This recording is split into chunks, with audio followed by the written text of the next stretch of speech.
this is something I learned by like through life, because I wasn't that flexible and no, this is out of my scope. I used to do this, like, oh, this is out of my scope. I wouldn't do it. But then one of the things as a manager, I felt like if I'm a manager and I have two um, candidates for a job, I would choose the one who is doing more than his work scope, because actually he's willing to learn and he has more experience, even if it is not related uh, to the core of his job, but at least it shows his mentality about how he takes opportunities.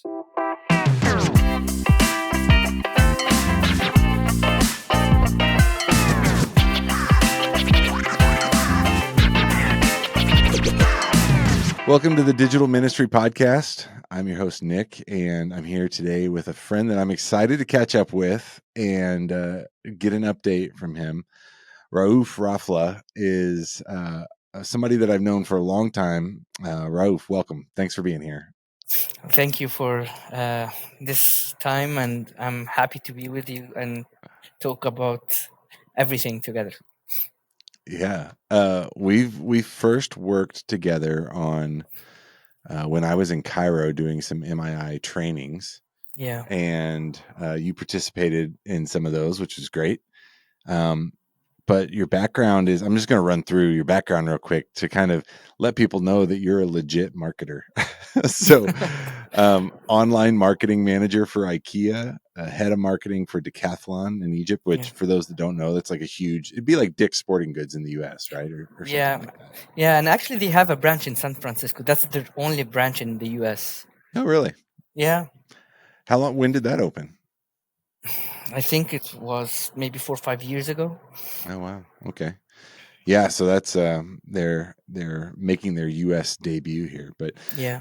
but now you've done some social media consulting in the past. We've stayed in touch over the years, but now working with an organization that I used to work with and one that I know really well, Crew, formerly Campus Crusade, Yeah. digital marketing specialist at Crew. So there's a lot to cover. I'd love to hear about your transition from Egypt back into the U.S. Kind of what that experience was like, and then eventually at some point we'll get into some of the insights that you have with your work at Crew in digital ministry. I'd love to catch up on that.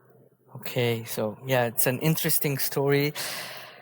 I was in the US in 2019, and the reason I was in the US is back in 1995, me and my parents had the green card, and we were thinking of moving from Egypt to the US, but it didn't work. Like my parents felt that God is calling them to go back to Egypt because they have their own ministry and service in like Egypt. So we Yeah. went back, and we lost the green card because we didn't come and live in the US. But then in 2017, my sister was graduating from Harvard. So I came to attend the graduation ceremony, and then I felt like, why wouldn't I give it another try to come and live in the US? So at that time, uh, I thought of reapplying to get back the green card, and that the first time I was under the supervision of my parents, so I couldn't take the decision on my own and come and live here. So I reapplied to get back the green card, and I got it in 5 months, which was a miracle because Yeah, that's yeah. really fast. Yeah. Even some of my friends suggested that I would do like other ways, which most people do here when they come. Like they come with a tourism visa and then they apply for an asylum. But I felt if God wants me here, I want to do it right with the legal ways. Yeah. I didn't face any kind of persecution in Egypt, so I didn't want to start my new life in a new place with a lie. I felt like, yeah, if God wants me here, He will bring me. Even if the chance was 5%, He can do that if there is a plan for me to come here. So, Wonderful. yeah. So I got back the green card, and it was a funny thing that I was sitting with a friend of mine in Egypt in a coffee shop, and she was asking me, are you still going to the US, or you just dropped it, or what happened? So I told her, you know what? You reminded me to check my case. So I went on the website of the immigration to check my case, and I found it was approved. I didn't expect that, and it was so fast, but it happened. So this day was like, yeah, we were sitting together like just a normal day, and then it was a day that changed my plan. That's funny. Yeah. Yeah. So your friend reminded you to go check on it and it was approved. Yeah. That's amazing. So I moved 1st of October 2019, and it was just before COVID. I moved to California. I lived with my aunt for a while, and at that time I was still figuring out like what kind of jobs would I find. I know that digital marketing has its own special circumstances, like it's not just about the technical background but also the cultural background, because Mm. marketing is all about messaging and how you talk to the people and how they will perceive the message. This is one of the things I learned when I was working for IKEA, that we had an agency that was from Jordan running our social media pages, and sometimes I used to be like the filter that I would stop them from the ideas that actually could harm their brand, because in the Egyptian context it would be understood different than the Jordanian context. So I knew from the beginning, and I had some friends also that worked with me in Egypt in digital marketing who moved to California, that like, listen, you got to find another job. Marketing is a difficult job to find here, especially that you're a foreigner. If there's like other people, candidates for any job, the recruiters will uh, choose Americans, not someone who didn't live here. Plus that I didn't have the American experience in working in any company, and this was one of the main things. It doesn't matter if you have experience in IKEA, for example, since it's an experience that is an abroad, then it doesn't count. You have, even like if you worked in McDonald's, for example, that would be valued as an American experience more than working in IKEA in Egypt. So Oh, really? this, You think yeah. so? Like, I mean, you held a significant marketing role Yeah, but in I Egypt. couldn't find a job. I applied for Wow. many jobs, but I couldn't find a job. And the only job I got two seasonal jobs, because when I moved it was just before Christmas. So I used to work for Kohl's stores and Adidas. Okay. But also this is one of the things that due to lack of experience, they both of them, they were writing that they want people to work just for 20 hours, but then they hire you for 39 hours, not 40. So it wouldn't be a full-time job. You won't get your rights. Yeah. So I applied for two jobs in order to have 40 hours a week, and then I found that there is a big overlap between the two jobs, so I just took one job, and it was with Coles. I used to do the graveyard shift from 10 p.m. to 6 a.m., working in packing orders for their e-commerce website. But I took it as an opportunity also to learn about e-commerce and how this part works. And this is something I learned in IKEA. In IKEA, the managers, like the store manager, has to come from the sales team, because they're the one who worked on ground, not Yeah. in an office job. Yeah. So and since then I learned that every experience and every job that you do, even if it's not connected directly to your major or to uh, your work, but it gives you an insight and an input. Because also I worked when I was at IKEA, I was the project manager of establishing an online website for the e-commerce of IKEA. So imagine that I got this again. Uh, so I worked for Coles for till Christmas, and then it was a seasonal job, and Yeah. then I kept like finding other jobs, trying to search for jobs. I worked in fixing printers in in one of the counties in California for the elections, but then COVID started and all the spare parts were coming from China, so The I just want to interrupt you for a second and say I really appreciate that perspective. And you are 100% correct. Like every job is an opportunity to see how a business works, how it yeah. operates, how to learn, and that experience can be applied to, your future ambitions and whatever roles you end up doing. Um, the company I worked for, an e-commerce company where I got my first job in marketing. But my wife and I had zero money. I mean, literally zero money. We paid 1 month's rent in the house that we were renting, and then we had to get a job or else I was going to move back in with my parents. Like we were out of money. Mm, And so I got hired in a sales role, but the sales job didn't start for 6 weeks or something. And as soon as I signed the papers, I turn around and, the CEO shakes my hand and I said, "Thank you very much." I said, "Can I start right now?" And he's like, "No, we just covered this. The training class doesn't start for 6 weeks." And I said, "No, I'll do anything. Like, I'll do anything right now. I need mm, to make some money so that I can pay rent." And I think he kind of, at that moment, might have been second guessing the offer, but they put me into shipping. And then okay. for an e-commerce company, shipping is like the last touch point before your product gets to the customer. It was an Yeah. incredible opportunity to see how that business works. And I fell back on that so many times. So I appreciate you sharing that, because that's the kind of thing that some people wouldn't maybe want to admit. Everybody wants to say like, "Oh yeah, it all worked great and I was able to use my skills and my connections to get, the job I wanted."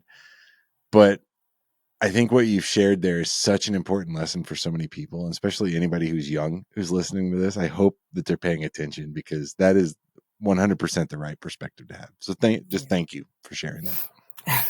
This is something I learned by like through life, because I wasn't that flexible and no, this is out of my scope. I used to do this, like, oh, this is out of my scope. I wouldn't do it. But then one of the things, as a manager, I felt like if I'm a manager and I have two um, candidates for a job, I would choose the one who is doing more than his work scope, because actually he's willing to learn and he has more experience, even if it is not related uh, to the core of his job, but at least it Hmm. shows his mentality about how he takes opportunities.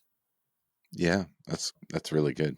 Yeah, so I started by myself doing that. And you know when you move to a new country as an immigrant, you have lots of challenges, so you have to see the positive side in everything you do, so it would help you and like motivate you to continue what you're doing.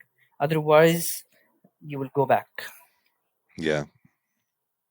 Well, which happened to me later. congratulations.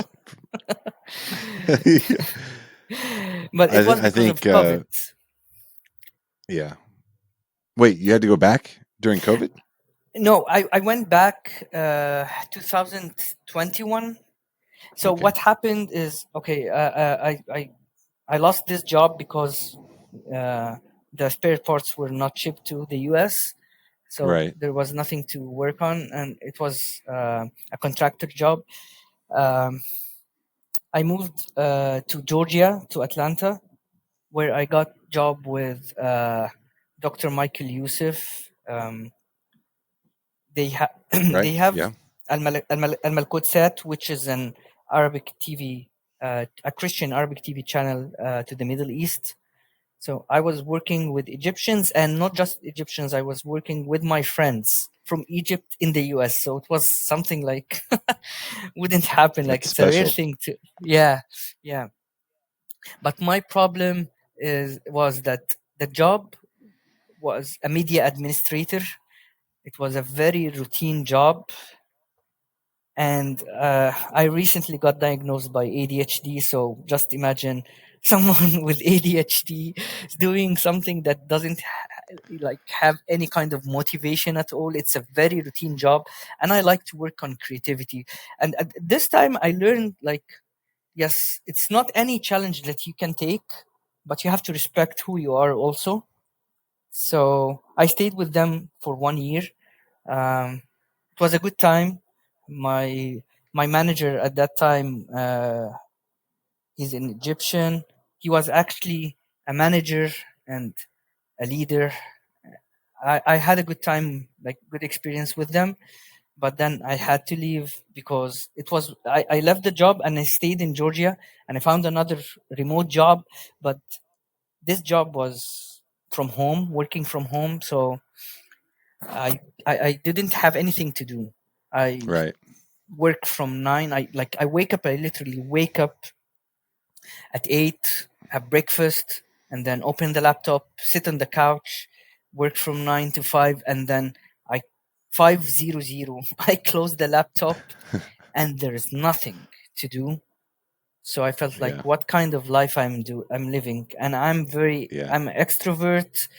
I like get charged and energized when I'm with people.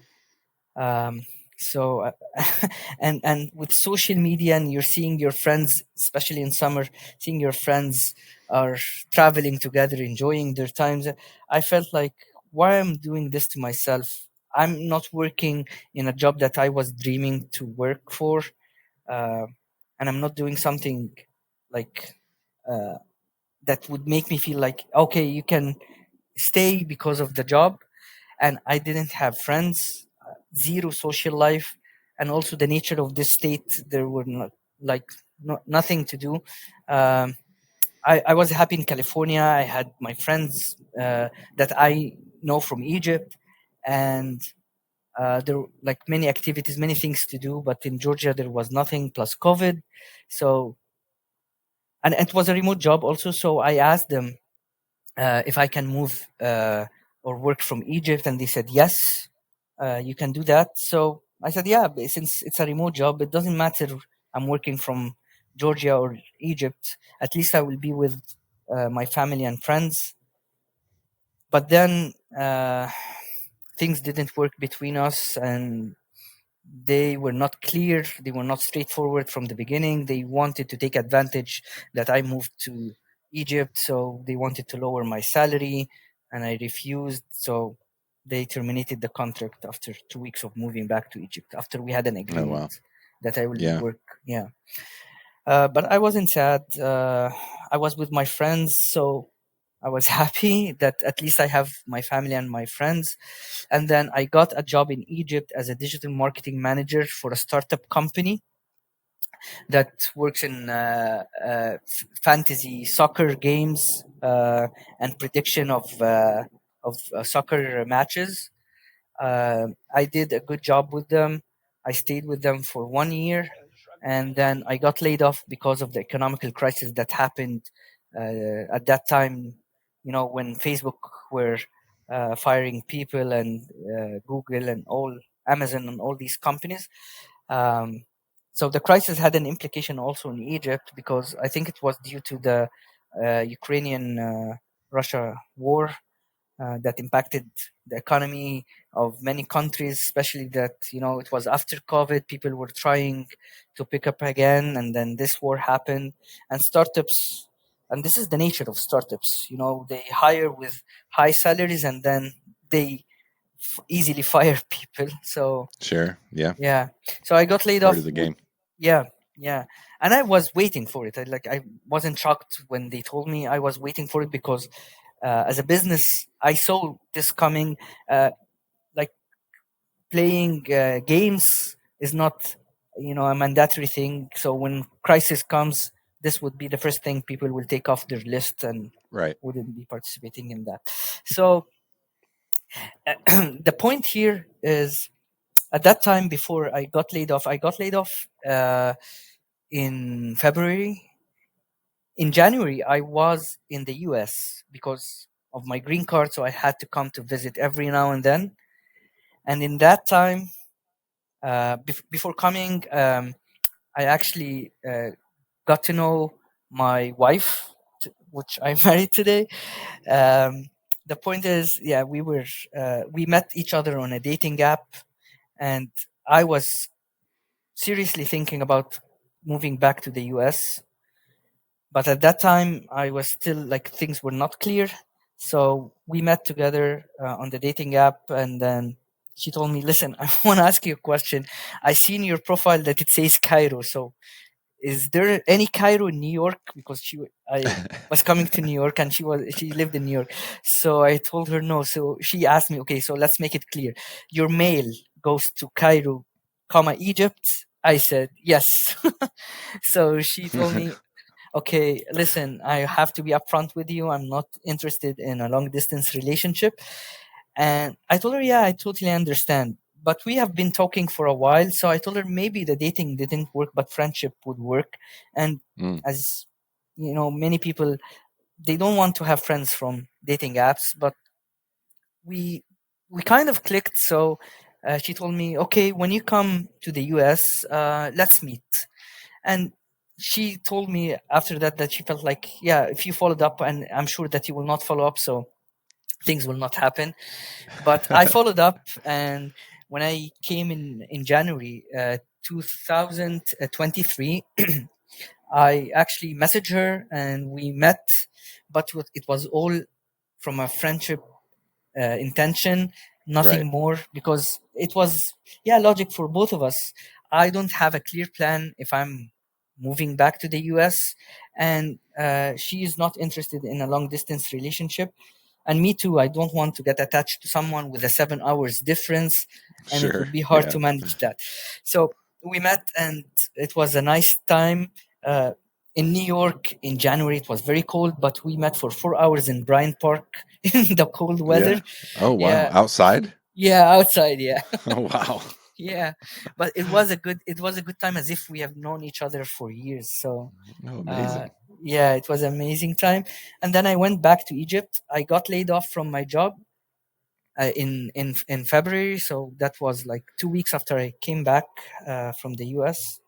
And then I was applying for jobs in the US. But that time, because of the bad experience I had the first time when I moved to the US in 2019, and especially on the social level, um, I was praying so hard that, God, I don't want to come this time without a clear sign from you that you want me to move back to the US. I Right. tried it the first time, and it wasn't the best experience, and I don't know what to do. Uh, and especially at that time, also Egypt economically wasn't uh, doing good. Uh, we had more than like inflation in Egypt, and um, the currency was versus the dollar was not doing the best. It wasn't the best time. We had financial crisis in many things. Uh, so I was praying hard that, God, show me your way. Uh, if all what we know about God, that He's a living God and He talks to us and He leads us, so I want to see this. I don't want to just know it by ears, but I see it with my eyes. I want Yeah. to experience that firsthand, not from stories of others. So God started to talk to me, and this was a miracle for me, that God told me, if you really want to know my voice and want to seek my face, and you want to know where I want to lead you, don't just apply for jobs in the US. Apply also for jobs in Egypt, because if you apply just for the US, it means that you already made the decision. So Sure. Yeah. Okay. why do you want me to bless or to lead? That's a difference. That's a good insight. That's really good. Yeah, yeah. It was a clear sound from God, that voice, sorry, from God, that He wants me to do that. And I started to apply for jobs in Egypt, and I told Him, God, please, I don't want to be confused. Like, I don't want to get two offers, one from Egypt and the other from the US, and it would be more complicated. So, God, I want to work with the method of a closed door and an open door. Yeah. After applying for several jobs and doing interviews in Egypt and in the US, by the way, I did an interview with YouVersion. I was going to Oklahoma. I finished four Hmm. interviews out of five. So you have so many interviews. Yeah. Uh, but they called me after the fourth interview, and they told me, sorry, we moved with another candidate. Hmm. I was uh, happy because I didn't want to go to Oklahoma. If I didn't have a good experience in Georgia, how would I have it in Oklahoma? And I even asked a friend of mine who lives there, is there any hiking uh, trips, trails, anything that I can do in Oklahoma? He told me Oklahoma is so flat that you can see Texas from there. I'm gonna have to make sure my friends in Oklahoma hear this one. And it wasn't a remote job, so I had to be in Oklahoma. It's a good team, though. Those guys over there, I think you would have done well. But actually, how well can you do if it's not where you want to be? So, yeah, closed door. Yes, yes. And I told them this. I told them I'm not disappointed. I actually thank God because I'm praying that He would open and close doors. So if we are asking that, then we should expect it. It's not like, oh my Right. God, you closed the door. Yes, you asked me to open and close, so I'm doing it. And also, I had an interview in Egypt. I finished the first interview.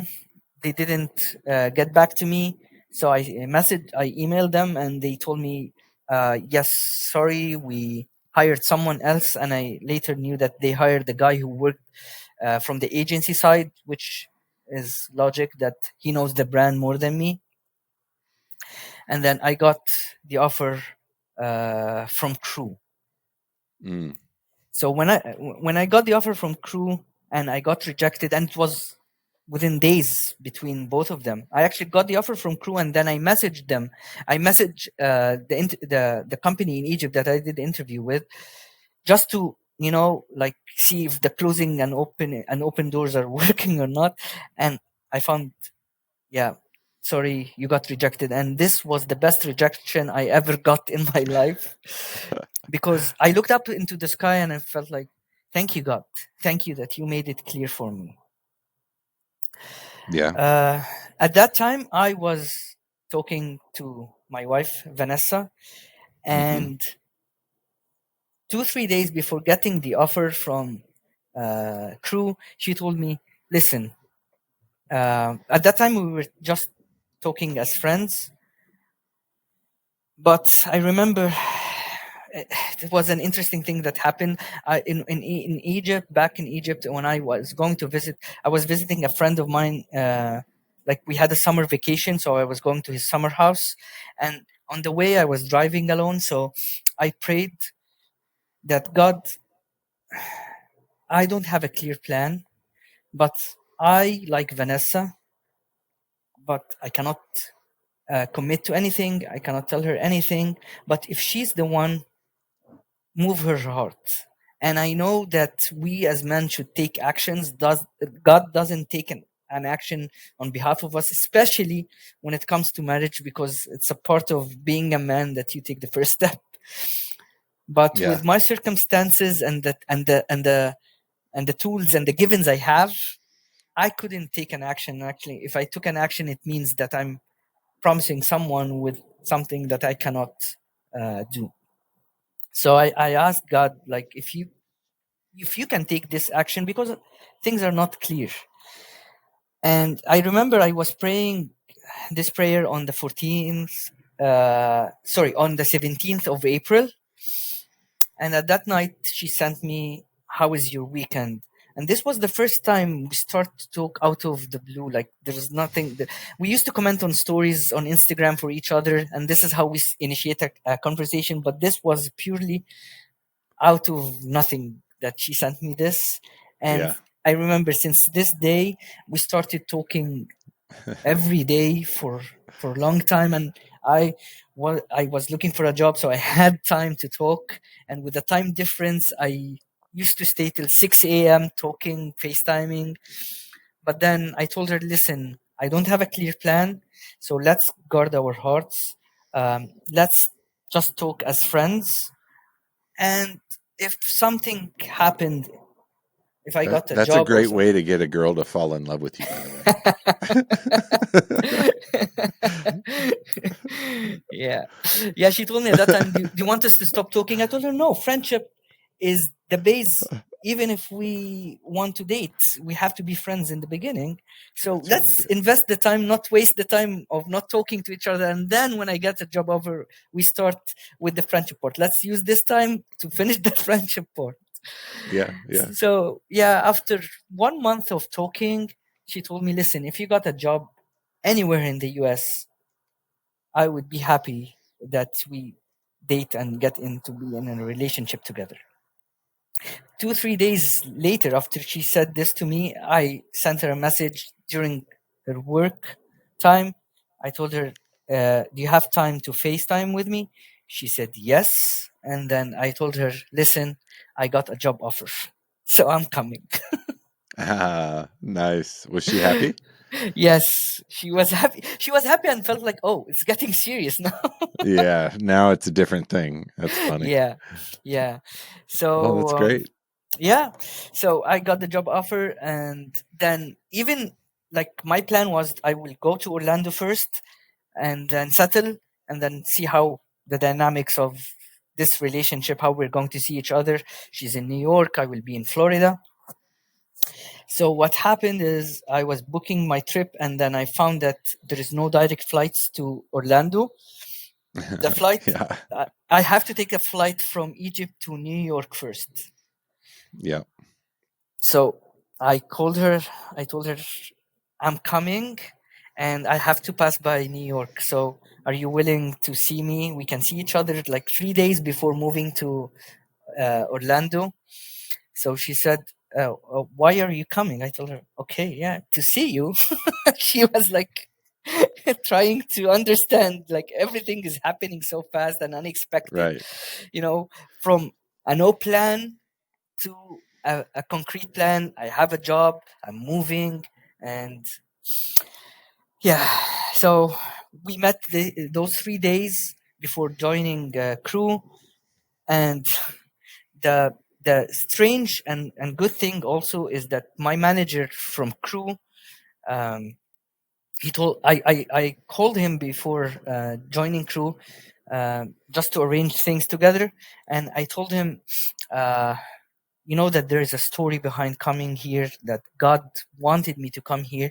And he said, and you don't know the other side of the story, that this job was on hold for a year and a half, and we felt comfortable to hire you, and we felt God is telling us to hire you. Wow. Yeah. That's great. That's Yes. amazing. Yes, it is amazing. Many preparations, even this, like the single silly details that I wanted, God was actually doing for me. I was praying for renting a room in Orlando, and I wanted a room with a private bathroom. So Yeah. I felt like it's a hard, like it's a very difficult criteria now to find something like that. Then Vanessa introduced me to a friend who used to work for Crew, and then he told me, you know what? I saw an ad from Crew today, the Crew newsletter that they send internally, about someone who wants to rent a room with a bathroom. It was 10 God minutes away from, provides. yeah, it was 10 minutes away from Crew, and 10 minutes away from the airport. Oh, that's great. Yeah. That's So wonderful. I called him, and I got the room, and things went smoothly, and thank God my job was remotely. It was hybrid at that time. So Thursday after work, I used to get my bag, go to the airport, come to New York, visit Vanessa, and thank God my sister was in New York too, so I used to stay with her, and back and forth till we got married. And I asked Crew to move to New York, and they are so supportive when it comes to family. So they did it for me, though I was still in my probation period.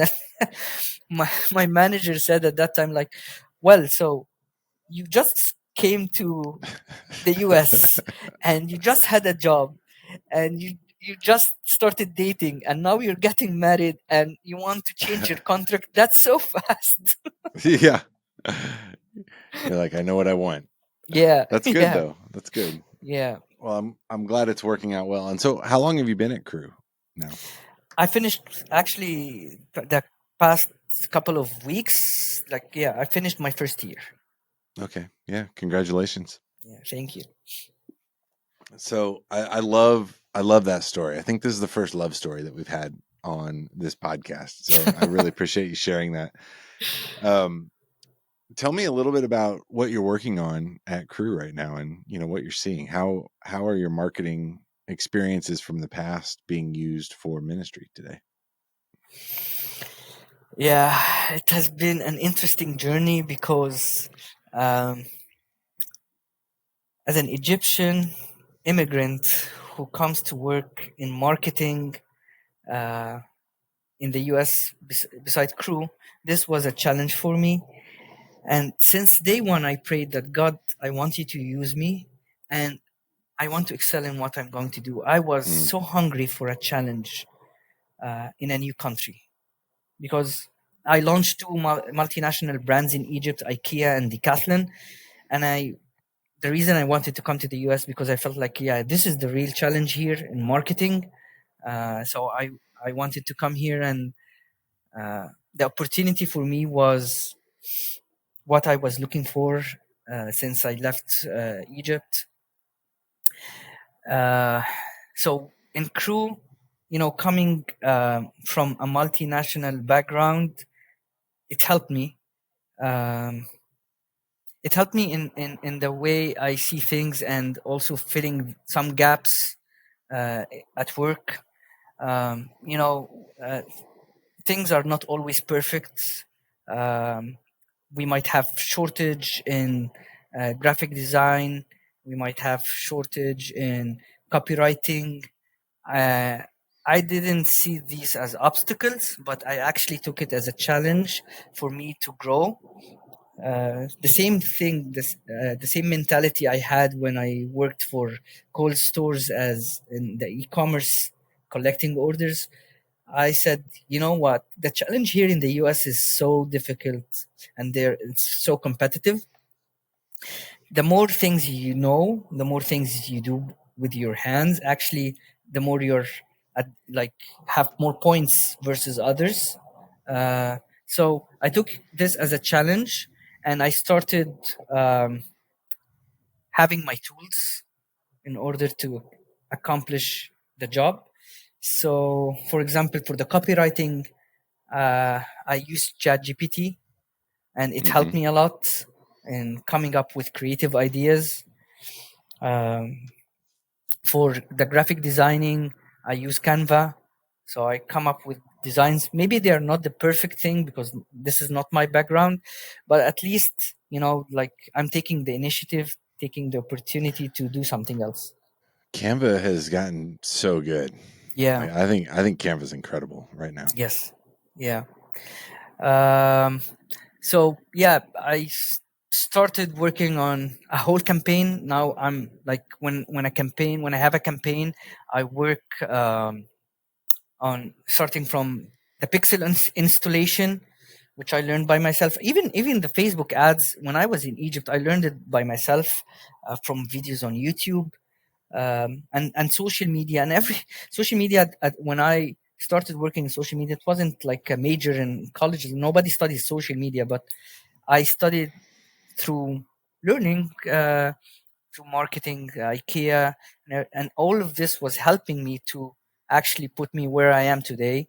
Um, so yeah, I take any campaign from scratch, um, and I like to be organized. I started documenting the steps.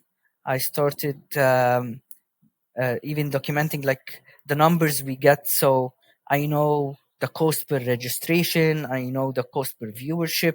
Now we have numbers to benchmark. This wasn't done before, hmm so i I did it in order, for anyone who comes after me, or for even us to see, oh yeah, we did well in this campaign. No, we need to improve something. Without numbers, especially with digital marketing, without numbers, if you cannot measure anything, then it is meaningless. So Yeah. Yeah. I start I saw where are the points I need to work on. um, I need to work on the strategy for the campaign. I need to come up with ideas. um for the campaigns, so we can do better and better in the campaign. So whenever we have a campaign, I go to Facebook ads library, check what others are doing, because we are not inventing, something new. It's Right. already there on the internet. We just need to see other ideas, and we always get inspired by others, and that's why we live in a community. And the more you see, the more you get inspired. And I'm always training my eyes to watch ads. Like there's a website called adsoftheworld.com. I love this website. It has all the creative ads.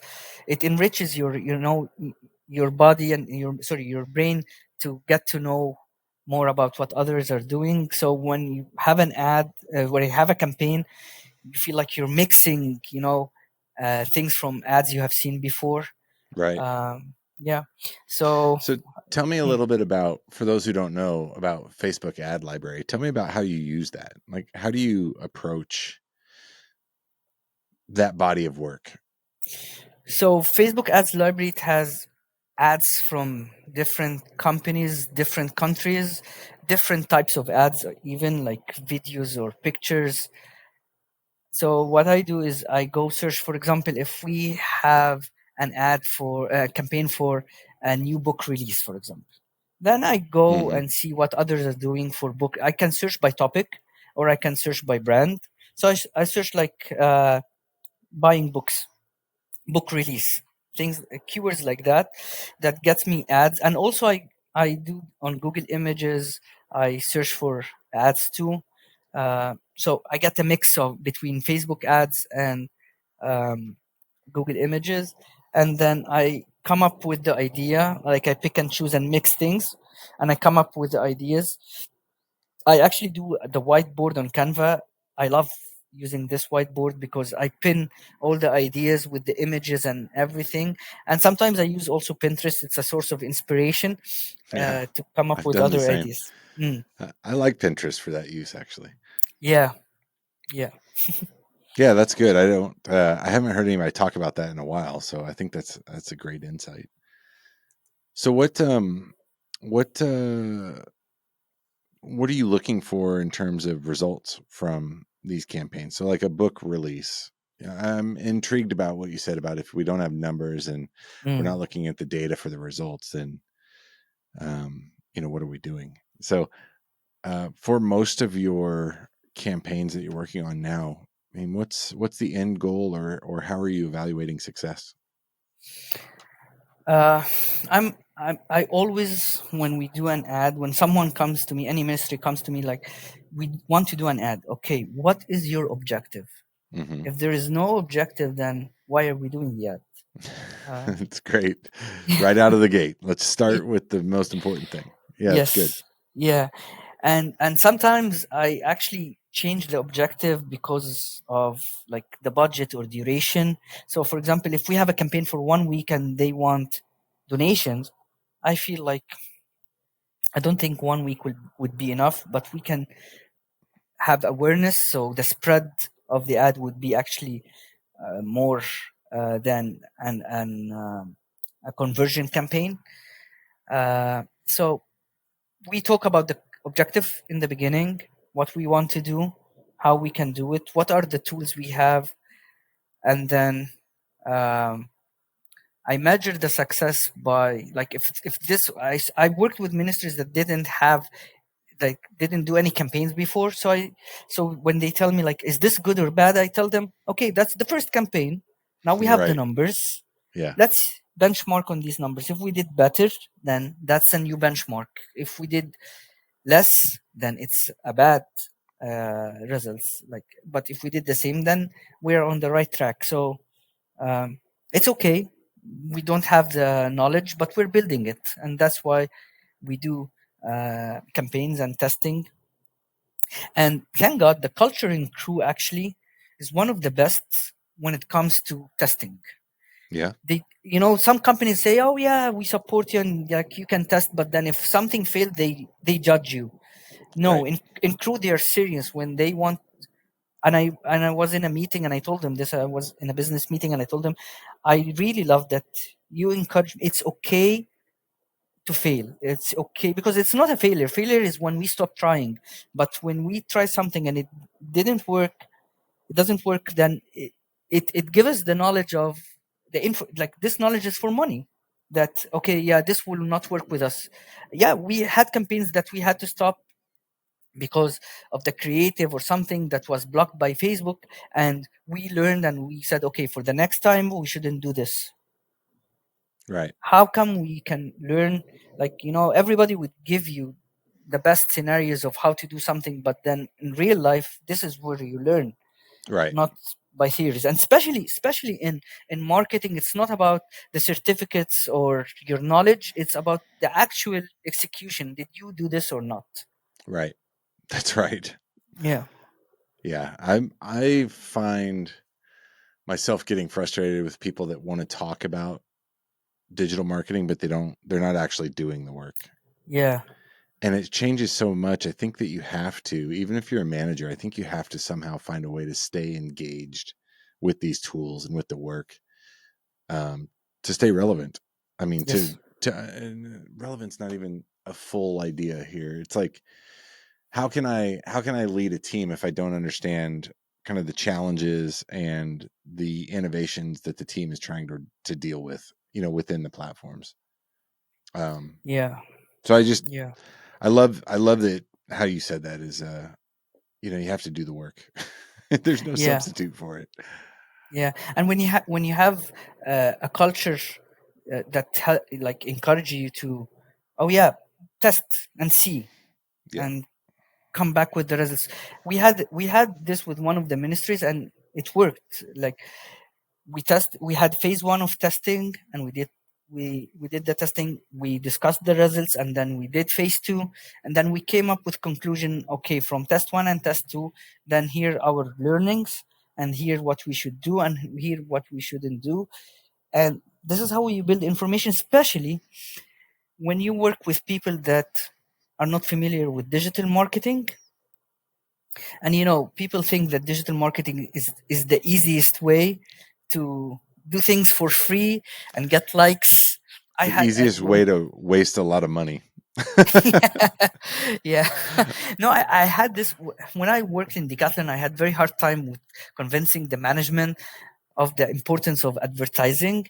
Like they were saying, if we have a post and we are 100 people and each one of us have 1,000 of his friends, so if they shared the post and they asked their friends to share the post, then we will go viral without paying anything. Yeah. That would be nice. Yeah. I wish. Yeah, I wish too. That's funny. Yeah, so when you're reporting up, you mentioned a business meeting. What do you think is most important to report to some of those decision makers while you're running some of these campaigns? So, okay. Uh, when working with ministries, we have some challenges of, we know from our experience this will work, this will not. Mm-hmm. But it's like you cannot give them this as an answer. They have to see this live. So what we do, and I'm using Facebook in that, is you can test.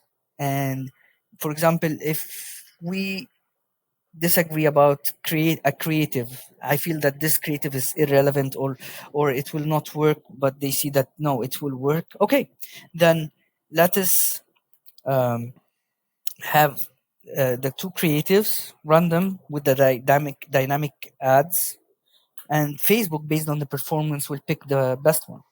Mm, So it's not me and you, it's the algorithm who will do that. right. And then I do a breakdown when we finish a campaign by the creative.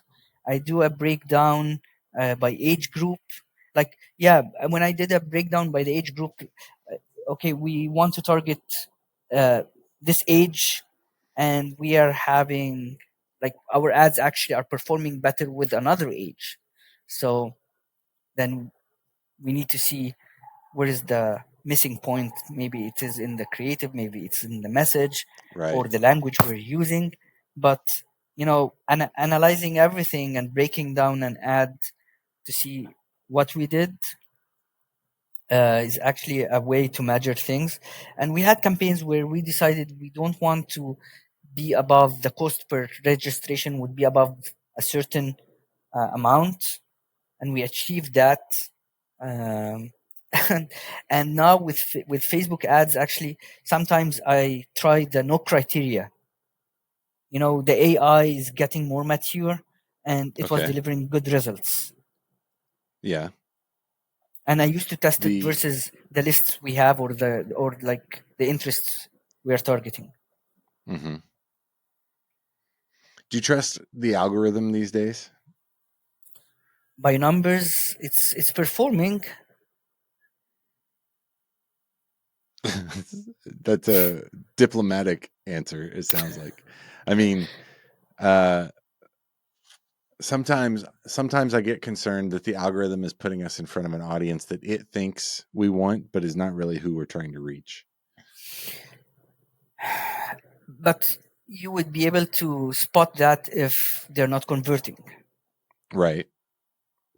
So that's why I'm saying by numbers, because when we have the registration for subscription to Crew email, Crew newsletter, for example, and we are getting conversion, and also to make sure I asked the email team, for example, like, can you show me the report of those who unsubscribe? I want to see the rate, and Right. I want to see versus the rates of subscribers. So the numbers are the average.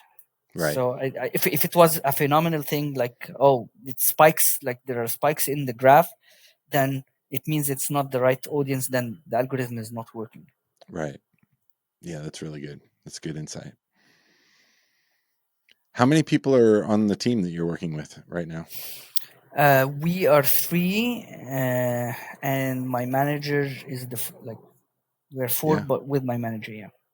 that's great. Do you find that you like that size of a team? Yes, yeah, yeah. We're friends also. We're helping each other. We're supporting each other. The culture is amazing in Crew, and I didn't find a culture like this in anywhere else. I'm not saying that because I'm working for Crew, but that's a reality. Crew is one of the organizations where I felt that my personality matches the organization. Um, I like flexibility. The flexibility actually helps me to be more productive, and they are flexible with trust. So this trust actually helps me. My manager is not micromanaging me. Um, we have a project, you know, the deadlines, and I didn't miss any deadline. I saved projects from things that happened. Like if like a website, there is a problem in the website, which is not my area of scope, but because I take the ownership, I feel like, yeah, I want this to be successful. So I reviewed from all other angles, not just the advertising. Right. So this helped me to actually achieve my goals, the flexibility we have, and also they care about me as a person. That's another thing. Uh, like they really care about the workload, which is something I really appreciate about them. So in general, yeah, I feel the trust and I feel the flexibility that they give me. So in return, I'm more productive because I'm happy that they trust me. I had a micromanager when I was in Egypt, and it was a horrible thing. Like she Right. might call me, and like if my phone is busy, like what you were doing, who you were calling, and this is none of your business. Or other companies I worked with, the remote job in Georgia, they had an app on my personal laptop because they didn't give me a laptop to work with, to screenshot every 5 seconds or every like Right. now and then, screenshot what I'm doing. And I told them I don't want this. So when we start the work relationship with mistrust, then people don't they're not productive when they feel like they're monitored that much. Right. But when you give them the flexibility, some people abuse it, but in my case, I actually trust that they trust me, so I'm more productive.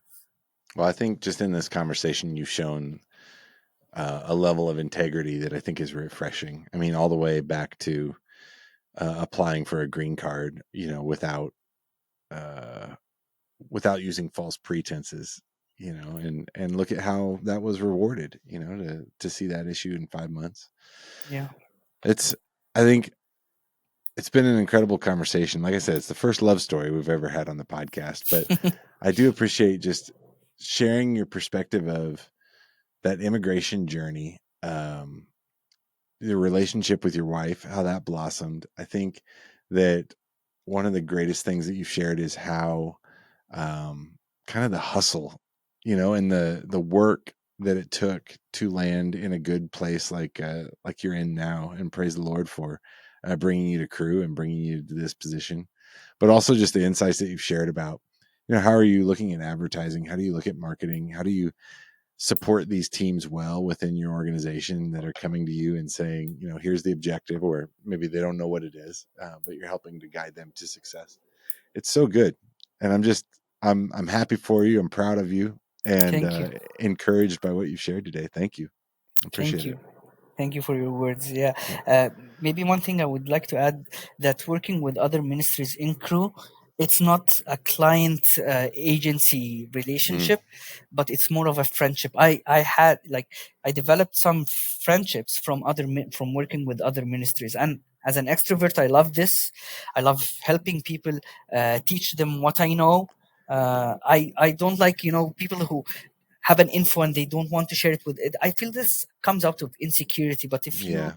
yeah, if you're secure enough, nobody would take your job because they knew an info about how, how you do ads, for example. Like, Right. and even if they know it, then it will push you. And if you felt any challenge, it will push you more to learn about new things. So I came up, yeah, with some friendships and learning. Like negotiation skills, not in terms of like, yeah, of money, but negotiation. Oh yeah, we want to do the ad with this strategy, and I have another strategy, and from my experience, I know that this strategy is not the best. So I take them in a journey of showing them the back end, how we set up the ads, and if we did it with this way, with the way they want, this is the potential reach, for example. But if we had it with the way I see it, then the potential reach is much bigger. You decide. Yeah. It's such a great approach. I love it. Yeah. That's really good. Thanks for sharing, and thanks for sharing within your organization like you just described, but also thanks for spending time with me. It's really good to see you again, my friend, and hope we talk again soon. Yeah, I hope, and thank you for this time. I wish it was a fruitful talk, and I'm happy, and thank you for inviting me. Well, you're welcome back anytime. Thank you.